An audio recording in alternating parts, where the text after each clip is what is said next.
Shoulder எப்படி mark பண்ணுறது, ஷோல்டரை எப்படி மார்க் பண்ணுங்கிறது ஏற்கனவே நான் வீடியோவாக அப்லோட் பண்ணியிருக்கேன். அதை விட ஷார்ட்டாக உங்களுக்கு இந்த வீடியோவில் சொல்லித்தரப்போகிறேன். அதுக்கு முதல்ல உங்களோட ஃபுல் ஷோல்டரோட வேல்யூவை எடுத்துக்கோங்க. எனக்கு வந்து ஃபுல் ஷோல்டரோட அளவு 16 இன்ச் வருது.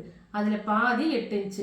ஃபஸ்ட்டு ஃபுல் ஷோல்டர்லேருந்து பாதி அளவு எடுத்து அந்த பாதியை மார்க் பண்ணுங்கள். அந்த 8 இன்ச்சு நான் வந்து மார்க் பண்ணியிருக்கேன்.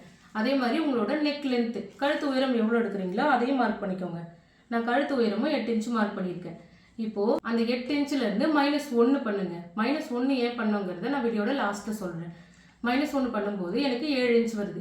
7 கூட இன்ட்டு 0.25 பண்ணிங்கன்னா 1.25 இன்ச் வருது.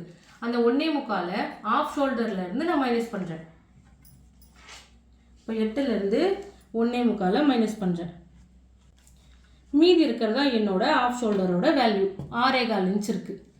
இப்படி தான் நம்ம ஆஃப் ஷோல்டரோடைய வேல்யூவை கண்டுபிடிக்கணும். அந்த -1 இதுக்காக வந்துச்சு அப்படின்னா, கழுத்து உயரம் 1 இன்ச்சு வைக்கும்போது நம்மளுக்கு எந்த ஃபார்முலாவும் கேல்குலேஷனும் தேவையில்லை. 1 இன்ச்சுக்கு மேலே போச்சுன்னா தான் உங்களோட கழுத்து உயரம் ஃபார்முலாவில் நம்ம யூஸ் பண்ண வேண்டியது வரும். அதனால தான் நான் 8க்கு -1 பண்ணியிருக்கேன். நீங்கள் 2, 3, 4, 5ன்னு எத்தனை நெக் லென்த் வச்சாலும் இந்த -1 தான் பண்ணணும். அப்போ இன்ட்டு 0.25 எதுக்காக பண்ணுறோம்? 1 இன்ச்சுக்கு மேலே நம்மளோட கழுத்து உயரம் இறங்கும்போது ஆஃப் ஷோல்டர்லேருந்து 1/4 இன்ச்சு 1/4 இன்ச்சு 1/4 இன்ச்சாக நம்ம கம்மி பண்ணோம். அந்த 1/4 இன்ச்சுங்கிறது தான் 0.25. இந்த மாதிரி நம்ம பண்ணும்போது நெக் லென்த் அதிகமானாலும் ஷோல்டர் சரிவு வந்து வராமல் இருக்கும். இப்படி தான் நம்ம ஷோல்டர் மார்க் பண்ணணும். இதுதான் சரியான முறை. நமக்கு தெரிஞ்ச விஷயத்த நம்ம மற்றவங்களுக்கு சொல்லிக் கொடுப்போம்.